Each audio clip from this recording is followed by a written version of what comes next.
کیا آپ کو معلوم ہے کہ اسرائیلی فوجی غزہ میں قتل و غارت کے بعد آرام کے لیے کہاں جاتے ہیں؟ انڈیا۔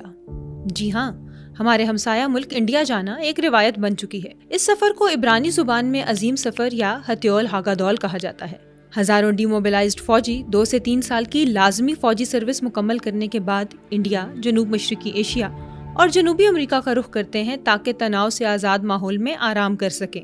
اسرائیلیوں کے اس سفر کو ہمس ٹریل بھی کہا جاتا ہے۔ ہماچل پردیش کے کاسول اور دھرم کوٹ جیسے کچھ علاقوں کو وہاں اسرائیلی سیاحوں کی کثرت اور عبرانی کھانوں کی دستیابی کی وجہ سے منی اسرائیل بھی کہا جاتا ہے۔ رقبے کے اعتبار سے بڑا ملک ہونے کے ساتھ ساتھ ہر قسم کی آزادی اور اس کا سستا ہونا بھی اسے اسرائیلی فوجیوں میں مقبول بناتا ہے۔ اخبار جوئش پوسٹ کی 2013 کی ایک رپورٹ کے مطابق تقریباً 2000 فوجی ہر سال انڈیا آتے ہیں، جن میں سے 90% وہاں منشیات کا استعمال کرتے ہیں۔ یہ بات دلچسپ ہے کہ پیو ریسرچ کے ایک سروے کے مطابق انڈیا دنیا کے 20 بڑے ملکوں میں واحد ملک ہے جہاں عوامی تاثر اسرائیل کے حق میں ہے۔